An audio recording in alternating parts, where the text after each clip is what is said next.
لو تناهيتم إلى سر الحياة وصنعتم كائنا حيا نرى. اللہ نے فرمایا انسان جلد باز ہے اور اسے کوئی مصیبت پہنچتی ہے تو بے صبری میں چلا جاتا ہے, خوشی پہنچتی ہے تو اترانے لگتا ہے. یہ اللہ نے نافرمانوں کی, اور وہ لوگ جو مذہب کو فالو نہیں کرتے, اللہ رسول کو فالو نہیں کرتے, ان میں یہ چیز کامن ہے. قرآن میں یہ مضمون اور بھی جگہوں پہ اللہ نے بیان کیا ہے. جیسے ایک جگہ آتا ہے لا یسأم الانسان من دعاء الخیر, اللہ فرماتے ہیں انسان دنیا پرستی سے کبھی تھکتا ہے ہی نہیں, اور ملے اور ملے اور ملے, یہ بھی مجھے مل جائے, یہ بھی مجھے مل جائے, یہ بھی مجھے مل جائے. انسان کی اس بارے میں بریکیں فیل ہیں. یہی وہ مادہ پرستی ہے جو اس وقت دنیا کو سکھائی جا رہی ہے, اور اسی کو کامیابی کا نام دیا جا رہا ہے, حالانکہ یہ ناکامی ہے, یہ کامیابی نہیں ہے. اس میں آپ کا پیٹ کبھی بھی نہیں بھرے گا. تو اللہ نے دوسرے مقام پہ بھی فرمایا کہ انسان کا پیٹ کبھی بھی نہیں بھرتا, یہ بھی ملے, یہ بھی ملے, یہ بھی ملے, اور وَإِن مَسَّهُ الشَّرُّ فَيَئُوسٌ قَنُوطٌ, جب مصیبت پہنچتی ہے تو مایوس ہوتا ہے, اور اس کے چال ڈھال سے, لب و لہجے سے جھلکتا بھی ہے کہ یہ نا امید ہو گیا ہے. اور ظاہر ہے نا امیدی میں انسان ڈپریشن میں جاتا ہے, اور ڈپریشن جب بڑھتی ہے تو آخری انجام کیا ہوتا ہے؟ خودکشی. سمجھ رہے ہو کہ نہیں سمجھ رہے؟ تو یہ جو بیماری ہے نا, خودکشی, ڈپریشن, یہ نافرمانوں کی بیماریاں ہیں, یہ نیک لوگوں کی بیماریاں نہیں ہیں. نیک کو اگر کبھی ڈپریشن یا ہوگی نا کوئی, تو کسی جسمانی بیماری کی وجہ سے, نیند نہیں ہو رہی کئی دنوں سے کسی کی, وہ تو ظاہر ہے پھر پاگل ہوگا نا. تو نافرمانوں کو جو دنیا میں عذاب ملتا ہے, وہ عذاب کیا ہے؟ خوشی میں آپے سے باہر, تکبر, دوسرے پہ دھونس جمانا, غریبوں کو عیب دار سمجھنا. آپ دیکھ لو نا, ایسے کتنے کیسز ہمارے پاس آئے ہیں. رشتہ داروں سے ملتے تھے, دوستی تھی, جب پیسہ آ گیا نا تو غریب رشتہ داروں سے ملنا چھوڑ دیا, لفٹ کرانا چھوڑ دیا. اب وہ رہنے کے لیے گھر میں آتے ہیں تو بوجھ لگتے ہیں, یار یہ کس قسم کے لوگ آ گئے ہمارے گھر, غریب. ہم دنیا کو کیا دکھائیں گے کہ یار یہ ہم لوگ کے رشتہ دار ہیں. یہ دماغ اوپر سے کیا ہو گیا؟ خراب. اور یہ مسئلہ زیادہ بڑھتا ہے نا تو غریب ماں باپ بھی برے لگنے لگتے ہیں. پھر زیادہ تکبر پیدا ہوتا ہے نا, تو ایک بیٹا ذرا کچھ عہدہ مل گیا, کوئی بڑی سیٹ پہ چلا گیا, اب اس کے دھوتی بنیان میں ابا آ گئے ملاقات کے لیے اس کے آفس میں, اس کو شرم آ رہی ہوتی ہے اپنے ابا سے ملتے ہوئے دوستوں کے سامنے. اماں سے ملتے ہوئے شرم آ رہی ہوتی ہے, کیونکہ گاؤں کی ہیں, دیہات کی ہیں, غریب ہیں. تو اس کا کیا مطلب ہوا؟ تکبر سے اس کی اوپر کی کھوپڑی بالکل آؤٹ ہو گئی ہے, کہ اپنے ماں اور جس نے تجھے جنا ہے, باپ جس کے پانی سے اللہ نے تجھے پیدا کیا, تیری اس کے سامنے کیا اوقات ہے؟ آج تجھے کوئی عہدہ مل گیا تو اب باپ کو باپ کہتے ہوئے شرم آ رہی ہے, ماں کو ماں کہتے ہوئے. یہ ہوتا ہے بعض لوگوں کے ساتھ, کوئی عہدہ مل جاتا ہے تو اپنے گاؤں کی جو پرانی بوڑھی اماں ہے نا, دیسی اماں, وہ ان کو بالکل پسند نہیں ہوتی. جیسے جو پڑھے لکھے لوگ ہیں نا, ان کو دیسی گھی میں بو آتی ہے. جو زیادہ ہائی لیول کے بچے ہوتے ہیں نا, ذرا برگر فیملیوں کے, ان کو دیسی گھی میں کیا آتی ہے؟ بو. گائے اور بھینس کے دودھ میں ان کو آتی ہے اسمیل, ان کو ڈبے کا دودھ چاہیے. تو جیسے ان کو کھانوں میں دیسی کھانوں سے نفرت ہو جاتی ہے, اسی طرح ان کو دیسی رشتہ داروں سے بھی نفرت ہو جاتی ہے. اب ان کو اماں بھی وہ اسٹائلش چاہیے. اماں کہہ رہے ہیں یہ والی اماں اللہ کسی طرح کینسل ہو جائیں, ہمیں دوسری اماں چاہیے. سمجھتے ہو کہ نہیں سمجھتے؟ غریب رشتہ داروں میں غریب بھائی بہن برے لگنے لگتے ہیں, یار یہ آ جاتے ہیں مصیبت بن گئے ہمارے لیے. یار اللہ کا بڑا فضل ہے, اللہ نے ہمیں جن لوگوں میں صحبت دی نا, بڑے خاندانی لوگ ہیں وہ. میں نے جن علماء کی صحبت اٹھائی ہے, میں نے ان کی زندگیوں کو ایک ایک لمحے نوٹ کیا ہے. وہ سمجھتے تھے کہ یہ پاگل ہے, لیکن حقیقت میں اتنے پاگل ہم تھے نہیں جتنے وہ ہمیں سمجھ رہے تھے. ہم نے اپنے اساتذہ کو دیکھا کہ اللہ نے کو بہت اونچا مقام دیا تو اپنے بھائیوں کو, جو غریب بھائی ہیں, ان کو پہلے سے زیادہ عزت دینا شروع کر دی تاکہ ان کو یہ احساس نہ ہو کہ یہ بدل گیا ہے. سمجھ رہے ہو؟ یہ مضمون بھی میں کئی بار بیان کر چکا ہوں, لوگ اس پہ بڑا اعتراض کرتے ہیں. خوب اچھی طرح سمجھ لو, جب تک آپ کے پاس کچھ نہیں ہے نا تو لوگ آپ کو متواضع ہی سمجھیں گے, لوگ سمجھیں گے یہ ٹھیک ہے. جہاں آپ کے پاس عزت, دولت, شہرت آئی تو پھر آپ کو پہلے سے زیادہ حساس ہونا پڑتا ہے. اس کی میں نے ایک مثال دی تھی, لیکن لوگوں کو, پبلک کو مثال سمجھ میں نہیں آئی, خواتین کو تو بالکل بھی نہیں آئی. میں دوبارہ مثال دیتا ہوں. دیکھو, آپ کا اپنی اماں کے ساتھ سلوک جیسا بھی چل رہا ہو اچھی بات ہے, لیکن جس دن آپ کی شادی ہوتی ہے نا, اب آپ کی اماں کو احساس ہوتا ہے کہ اس کی زندگی میں ایک عدد دلہن آ گئی ہے. اب اماں ہو جاتی ہے سینسٹیو. سمجھ رہے ہو؟ اماں کیا ہو جاتی ہے؟ سینسٹیو. تو دولہے, گالی نکل رہی تھی واپس لے گیا میں. اس دولہے کو چاہیے شروع کے دنوں میں ابا اور اماں کو خاص طور پہ, ابا اتنے سینسٹیو ہوتے نہیں ہیں, اماں کو خاص طور پہ یہ باور کرائے کہ میرے دل میں آپ کی جگہ اس سے زیادہ ہے. یہ شروع کے دنوں میں بہت زیادہ ماں حساس ہو گئی ہوتی ہے کہ پالا میں نے, کم بخت پراٹھے بنا بنا کے میں نے کھلائے, ساری زندگی نہلاتی دھلاتی رہی, اسکول کے لیے تیاری کراتی رہی, اب اس کی بیگم آئی ہے تو اب یہ اسی کا ہو کے رہ گیا ہے. بہت ساری ماؤں نے کہا ہم تو ایسے نہیں ہیں. بھائی آپ بھول گئی ہو جب آپ کے بچے کی شادی ہوئی تھی, یا بچے کی شادی ہوئی نہیں ہے, جب ہوگی تو پتہ چلے گا. دل پہ آرے چل رہے ہوتے ہیں ماں کے بعض دفعہ. لیکن اگر بچہ شروع میں یہ باور کرا دے کہ بھائی میں تبدیل نہیں ہوا, تو شروع کے دن ہوتے ہیں, اس کے بعد پھر مسئلہ ٹھیک ہو جاتا ہے. تو یہ ماں کے دل میں نا ہوتا ہے یہ کیونکہ اب اس کو پتا ہے کہ پہلے تو اس کی زندگی میں کوئی تھا نہیں نا, اماں ہی تھیں جن کی خدمت کرنی تھی, اب اس کی زندگی میں ایک دوسری عورت آ گئی ہے. تو ماں یہ دیکھتی ہے کہ یہ بدلا تو نہیں ہے, کہیں چینج تو نہیں ہو گیا. تو شروع میں پھر ماؤں کے دلوں میں غیرت کے جذبات پیدا ہوتے ہیں, ایک حسد بھی پیدا ہو سکتی ہے, شیطان کو موقع ملتا ہے.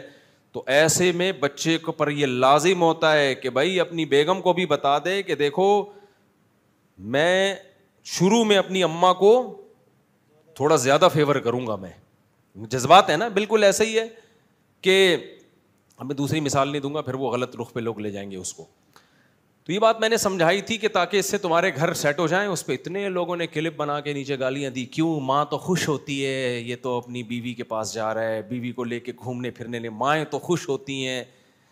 بھائی وہ خوش تو ہوتی ہیں, ہوتی ہوں گی, ہوتی نہیں ہے, لیکن بہرحال خوش ہوتی ہیں. لیکن اس میں تھوڑا سا انسان کو جب کوئی چیز مل گئی نا, اب اس میں پھر انسان کو اپنا ایکسٹرا کچھ ٹائم دینا پڑتا ہے. سمجھتے ہو؟ یہ شو کرانے کے لیے کہ میں بدلا نہیں ہوں, یہ کرنا پڑتا ہے یہ.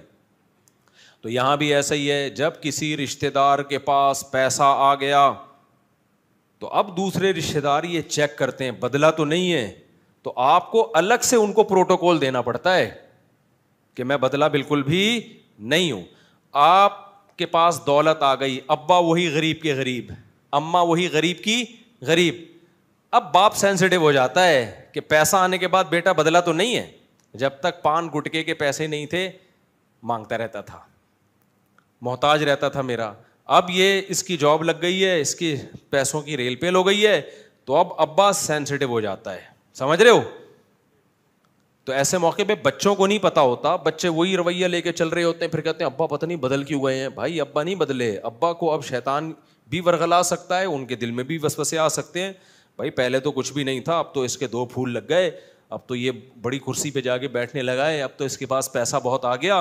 تو ایسے موقع پہ اولاد پر یہ لازم ہے کہ ایکسٹرا اچھا سلوک کرے ابا کے ساتھ, الگ سے اضافی سلوک کرے, ابا کو یہ باور کرائے ابا میں بدلا نہیں ہوں, میں پہلے سے بھی زیادہ آپ کا غلام بن گیا ہوں. کھوپڑی شریف میں بات آ رہی ہے بھائی کہ نہیں آ رہی ہے؟ کیوں؟ اللہ نے نافرمان کا بتایا, جہاں پیسہ آئے گا اس کی کھوپڑی کیا ہوگی؟ آؤٹ. اس کا ایٹیٹیوڈ کیا ہوگا؟ چینج ہوگا. یہ ہر ایک کے ساتھ ہوتا ہے, کن کے ساتھ نہیں ہوتا وہ آگے میں بتا رہا ہوں, وہ اللہ نے بتایا. میں کیوں بتاؤں جب اللہ نے خود بتا دیا ہے. کچھ لوگ ہیں ان کے ساتھ وہ نہیں تبدیل ہوتے, میجورٹی تبدیل ہو جاتی ہے. سیاستدانوں کو دیکھو نا, پہلے غریبوں میں جا کے بیٹھ رہے ہیں, گھنٹوں گھنٹوں ان کے ساتھ گٹکے کھا رہے ہیں, پان کھا رہے ہیں, پی کے پھینک رہے ہیں ایک دوسرے کے منہ پہ بے تکلفی میں. بھائی ماشاء اللہ ہمارا لیڈر کتنا متواضع. جہاں کرسی آئی اس کے بعد سلام کرنا بھی چھوڑ دیا. ایسے چینج ہوتے ہیں نا جیسے پہچانتے ہی نہیں کون بھائی کون ووٹ, کس نے ووٹ دیا, کیڑی دیگ. ایک آدمی ڈوب رہا تھا پانی دریا میں, کسی نے کہا منت مان لے کہ 2 دیگیں چڑھاؤں گا اللہ کے نام پہ. کنجوس تھا, منت مان نہیں رہا تھا. جب مرنے ہی لگا تو اس نے کہا چلو یار 2 دیگیں چڑھائیں گے اللہ کے نام پہ, اگر اللہ تو نے بچا لیا. ایک لہر آئی, اس کو نکال کے باہر رکھ دیا. جیسی باہر آئے کہہ رہے کیڑی دیکھ. دوسری لہر آئی واپس اندر. اب اندر گیا, کہہ رہے بھائی میں پوچھ رہا تھا کہ میٹھے چاول کی یا نمکین چاول, پوچھنے تو دیتے. تو جو مطلب پرست لوگ ہوتے ہیں ان کا رویہ اس طرح سے فوراً چینج ہوتا ہے. جہاں مطلب ہے پیچھے چلے جا رہے ہیں, مطلب نہیں ہے 2 ٹکے کی ویلیو نہیں دیتے. تو سیاست دانوں کو دیکھو, ہم یہ کر دیں گے, ہم یہ کر دیں گے. اس کے بعد آپ ذرا لفٹ تو کراؤ ان کو جا کے, چلو بھائی نکل, کون ہے, پہچانتے بھی نہیں. سارے نہیں ہوتے لیکن بہت سارے, اکثر تو ایسے ہی ہوتے ہیں. تو اللہ نے انسان کے بارے میں بتایا کہ انسان مطلب پرست ہے. جب خوشیاں آتی ہیں, پیسہ آتا ہے تو کیا کرتا ہے, اتراتا ہے اور کہتا ہے میرے ساتھ. یہ بار بار اللہ کیوں کہہ رہے ہیں کہ یہ کہتا ہے ہاذا لی, یہ تو ہونا ہی تھا, میں اس کا مستحق ہوں. اس میں اللہ نے علاج بتایا ہے کہ جب اس کو بھیک سمجھو گے نا اللہ کی طرف سے تو اتراؤ گے نہیں. ہر نعمت کو کیا سمجھو کہ اللہ نے مجھے بھیک میں دی ہے. بھیکاری کبھی اتراتا ہے بھائی؟ بھیکاری کو کبھی دیکھا اتراتے ہوئے؟ ایک آدمی پھٹے ہوئے کرتے میں کشکول لے کے آپ کے گھر آیا اور پھٹی ہوئی شلوار اس کی, پھٹے ہوئے کرتے, بدبو آ رہی ہے اس کی باڈی سے, کشکول لے کے آیا. آپ نے کیا کیا, آپ کو اس پہ ترس آیا, آپ نے اس کو اپنے واش روم میں لے جا کے سروس کروائی, اس کی آپ نے تیزاب سے نہلوایا, آپ نے اس کو گندے دانت دھلوائے, آپ نے ڈاکٹروں کو بلا کے اس کے دانتوں کی صفائی کروائی, بالکل فٹ فاٹ کر کے اس کو نہلا دھلا کے خوشبو لگا کے آپ نے 3 پیس سوٹ ٹائی پہنا کے اس کو چلتا کر دیا. اب وہ آپ کے گھر سے نکلا ایسے ایسے کرتا ہوا نا. جو بھیکاری راستے میں مل رہے ہیں ان سے تمیز سے بات ہی نہیں کر رہا, ہٹا اسمیل آ رہی ہے, مجھے کیا آ رہی ہے تم میں سے اسمیل, بدبو آ رہی ہے, ادھر سائڈ پہ چلو. سائڈ آ جاتے ہیں غریب غربا ہر تھوڑی دیر میں. تو کوئی پرانا بھکاری دوست اس کو مل جائے, وہ کہا بھائی تو بھی تھوڑی دیر پہلے ہمارے جیسے ہی تو کیا تھا, یہ تو وسیم بھائی نے تجھے اپنی چڈی بنیان تھوڑی دیر کے لیے ادھار دے دی ہے, یہ تو فلاں صاحب نے تجھے پینٹ دے دی ہے, اگر اس کو پتا چل گیا نا 2 منٹ میں تیری پینٹ اتار دے گا وہ. فلاں سیٹھ صاحب نے, غفار صاحب ہوں یا سبکتگین صاحب ہوں, کوئی بھی ہوں, انہوں نے تھوڑی دیر کے لیے تجھے یہ سوٹ ٹائی پہننے کے لیے دی ہے. اس کو پتا چل گیا نا باہر نکل کے یوں یوں یوں کر رہا ہے اور چال ہی چینج ہو گئی ہے, فوراً واپس لے لے گا. یہ تو جب ہے جب یہ سوٹ ٹائی والا دوسرے بھکاریوں کے سامنے تکبر کرے تو سیٹھ کو کتنا غصہ آئے گا, ابے یہ تکبر ایسے کر رہا ہے جیسے اس نے کمایا ہو, یہ تو میں نے بھیک میں دیا اس کو. لیکن اگر یہ تکبر اسی سیٹھ کے سامنے شروع کر دے جس نے اس کو یہ پینٹ اور کوٹ دیے, اسی کے سامنے یوں یوں یوں شروع کر دے, وہ تو چھوڑے گا نہیں بھائی اس کو, کہے گا بھائی میں نے دی ہے, تو میرے آ کے مجھے کہہ رہا ہے کہ آپ میں سے سیٹھ صاحب ادھر جائیں, آپ میں سے اسمیل آ رہی ہے مجھ کو, آپ کائنڈلی ادھر چلے جائیں. اس کو کتنا غصہ آئے گا. نافرمان آدمی کے پاس دولت, شہرت, عزت, پیسہ, یہ سب چیزیں آتی ہیں تو صرف مخلوق کے سامنے تکبر نہیں کرتا, بلکہ جس خدا نے دی ہے نا اسی کے سامنے اکڑتا ہے. کیسے اکڑتا ہے؟ جب اس کو کہا جائے نماز پڑھو, ٹائم نہیں ہے, بزنس, کاروبار, ملک کے حالات دیکھ رہے ہو, غربت, مہنگائی, تم مولوی ہمیں نمازوں میں لگا رہے ہو. اس کا مطلب بھائی یہ جو دولت ہے اس کو اللہ کی دین نہیں سمجھتا. یہ سمجھتا ہے کہ میں نے کی ہے, یہ میری ایفرٹس ہیں, میری محنت ہے. بھیک سمجھ رہا ہوتا تو نماز کا انکار نہ کرتا. اسے کہا جائے کہ تم شادی کر رہے ہو, اتنے کروڑوں روپے خرچ کر رہے ہو, ٹھیک ہے بھائی ولیمہ کرو اور لاکھوں روپے خرچ کرو, ناچ گانے کا انتظام مت کرو. کیسے مالدار لوگ تکبر کرتے ہیں نا, اب ان مولویوں نے بیڑا غرق کیا ہوا ہے, ترقی سے روکا ہوا ہے, مولویوں کے چکر میں پڑنے کی ضرورت نہیں ہے. کیا شادی اور میت میں فرق تو ہونا, پتہ تو چلے شادی ہو رہی ہے تو سب کچھ ہوگا بھائی. ہم جب جا کے کہتے ہیں نا کہ شادی بیاہ میں ایک پارٹیشن کر دو یار, لڑکوں کو ادھر کر دو, عورتوں کو ادھر, کتنا ٹائم لگتا ہے, تو مالداروں کا دماغ خراب ہوتا ہے, کہتے کیوں کریں ہم, مطلب اللہ کی ویلیو ذرہ برابر بھی نہیں ہے. یہ اللہ نے حکم دیا نا کہ مکس گیدرنگ نہ کرو, کیا خیال ہے؟ اللہ نے یہ نہیں تو یہ تھوڑی کہا ہے کہ ولیمہ نہ کرو, شادی نہ کرو, انجوائے نہ کرو, اس کو سیلیبریٹ نہ کرو, یہ تھوڑی کہا ہے. اللہ نے کہا بھی خواتین ادھر ہو جائیں, آدمی ادھر. لیکن آپ بول کے تو دیکھو, کوئی مولانا صاحب جائیں بولے بھائی ایک بیچ میں صرف ایک تمبو لگا دو تھوڑا سا, خواتین ادھر ہو جائیں گی, آدمی لوگ ادھر, ذرا بھی اثر نہیں ہوگا, کان بھی نہیں اٹھائیں گے. وہ بتایا جائے بھی اللہ کا حکم ہے, کوئی ویلیو نہیں ہے, 2% کی ویلیو نہیں ہے اللہ کے حکم کی آج مالدار کے دل میں. تو یار تم کیا سمجھتے ہو تم اللہ چھوڑ دے گا؟ اللہ نہیں کہے گا کہ یہ پیسہ جو تو شادی پہ خرچ کر رہا ہے یہ میں نے دیا, یہ جو تیری دلہن آئی ہے اس کو میں نے بنایا ہے تیرے لیے. خلق لکم من انفسکم ازواجا, یہ میرا نظام ہے, میں نے تمہارے لیے عورت کو پیدا کیا. اور یہ تم مرغے پھوڑ رہے ہو یہاں بیٹھ کے, ان جانوروں کو میں نے بنایا. میں آسمان سے بارشیں برسا رہا ہوں, اگر بارش برسانا اللہ بند کر دے, سب شادی بیاہ ولیمے چھوڑ چھاڑ کے روٹی پہ لڑائیاں ہوں گی, جنگیں ہوں گی, پانی پہ لڑیں گے لوگ, روٹی پہ لڑیں گے. جن ملکوں میں قحط پڑتا ہے ان کے حالات جا کے کبھی تاریخ اٹھا کے دیکھو, لوگ ایک دوسرے کا گوشت کھانا شروع کر دیتے ہیں, یہ حالات ہوتے ہیں. اللہ آسمان سے پانی برسا رہا ہے, زمین سے پیداوار پیدا کر رہا ہے, رج کے کھا رہے ہیں, پی رہے ہیں, لائف کو انجوائے کر رہے ہیں. اب اگر کوئی کہتے آ کے یار تھوڑا سا بیچ میں پارٹیشن کر لو, اللہ نہیں چاہتے مرد اور عورت ایک دوسرے کے جسموں کو دیکھیں, الگ الگ کر دو. نہیں بھائی یہ نہیں ہوگا. 2-3 دفعہ بولیں گے تو غصہ کریں گے, بھائی کیا مسئلہ ہے آپ کے ساتھ, آپ جاؤ نا, آپ کو نکاح پڑھانے کے لیے بلایا تھا, فیس لو اور پتلی گلی سے نکلو.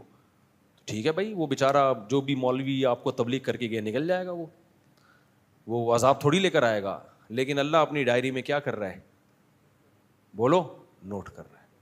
اللہ کہہ رہا ہے میں نہیں دیا اور ہمارے ہی سامنے اکڑ رہا ہے. دیکھو اللہ کی نظر میں, اللہ کی قسم, سب سے زیادہ ویلیو اگر کسی چیز کی ہے نا وہ اپنے آرڈر کی ہے. اللہ اپنے حکم کو جتنی ویلیو دیتا ہے اتنی دنیا میں کسی کو ویلیو نہیں دیتا اللہ. اور انسانوں کی نظر میں جتنا ڈی ویلیو اللہ کا آرڈر ہے اتنا کوئی آرڈر ڈی ویلیو نہیں ہے. انسانوں کی حالت یہ ہے. آپ بتا دو کہ آپ کے پاپا کہہ رہے ہیں, ڈیڈی کہہ رہے ہیں کہ پارٹیشن ہوگی, دولہا تھوڑا سا اس کے کان, بھائی شادی بیاہ پہ ہی ہم قیاس کر لیتے ہیں نا, ولیمہ ہے, بیچ میں تمبو لگنا چاہیے, لیڈیز ادھر ہو جائیں, جینٹس ادھر ہو جائیں. آپ جا کے بتاؤ دولہا کو یا لڑکے والوں کو یا لڑکی والوں کو, بھائی مولوی صاحب کہہ رہے ہیں اللہ میاں کا حکم ہے کہ مرد ادھر ہوں عورتیں ادھر ہوں, بیچ میں تھوڑا سا ایک تمبو کھینچ دو, ایک پردہ لگا دو. مذاق اڑائے گا, ہنسے گا, ابے چھوڑو یار ہم نے کیا, یہ کوئی قرآن خوانی میں آئے ہوئے ہم لوگ, اس طرح کی باتیں کرے گا. لیکن آپ اس کو جا کے بولو تمہارا ابا کہہ رہا ہے, تمہارا باپ کہہ رہا ہے, بیچ میں کیا کرو, پارٹیشن. تھوڑا سا ہلے گا ضرور, پاپا کو بلاؤ, میں پاپا سے بات کر کے دیکھتا ہوں, ڈیڈی, پاپا, جو بھی بیکری کا آئٹم آپ کے گھر میں موجود ہے, کیک, رس, پاپا. ابو لفظ بہت پیارا ہے یار باپ کے لیے, ابو بلوایا کرو. میں اپنے والد صاحب کو جب یاد کرتا ہوں نا, ابو کا لفظ جب آتا ہے تو مجھے رونا آتا ہے, اتنا پیار ہے اس لفظ میں ابو میں. ہم اگر اپنے والد کو پاپا کہتے تو شاید مجھے اتنا پیار نہ آتا. ابو کے لفظ میں ابو اور امی, یہ 2 اردو کے بڑے پیارے لفظ ہیں, ان کو چینج, امی کو مما کر دیا, ابو کو پاپا. جائز ہے, آپ ایسا نہ ہو پاپا ہی چینج کر دیں آپ, جائز ناجائز کی بات نہیں کر رہا, اپنے ذوق کی بات کر رہا ہوں. بڑا پیارا لفظ ہے امی اور ابو. ہم اپنی امی کو امی کہتے تھے, اتنا مزہ آتا ہے یار, امی ابو کتنا پیارا ایک محسوس کرنے کی چیزیں ہیں, صحیح ہے نہیں, یہ محسوس کرنے کی چیزیں. یہ تو انگریز نے آ کے نا, انگریزوں کے میں dad, oh dad how are you, what are you doing dad, اس طرح کی چیزیں گوروں پہ جچتی ہیں. ہماری ایک روایات ہیں بھائی, ایک تہذیب ہے ہماری, انگریز اس تہذیب سے آ رہی ہے. تو پاپا بول دو جائز ہے, اب چینج نہیں کرو, اتنے بڑے ہو گئے اب کیا کرو گے چینج. لیکن جو اپنی نئی نسل کو نا ابو امی سکھاؤ, کچھ تو اپنی روایات چھوڑ دو تھوڑی سی. ابا اما کو تو وہی رہنے دو پرانے دیسی, صحیح ہے نا, ان کو تو چینج نہیں کرو میرے بھائی. تو بہت اس لفظ میں محبت ہے, تو اس لیے ابو امی کہا کرو. خیر یعنی اب تو جو ہو گیا ہو گیا, آئندہ جو بچے پیدا ہو رہے ہو نا ان کو ابو کو ابو بلوایا کرو, امی کو امی بلوایا کرو. تو خیر, ہوا و حرص والا دل بدل دے, میرا غفلت میں ڈوبا دل بدل دے.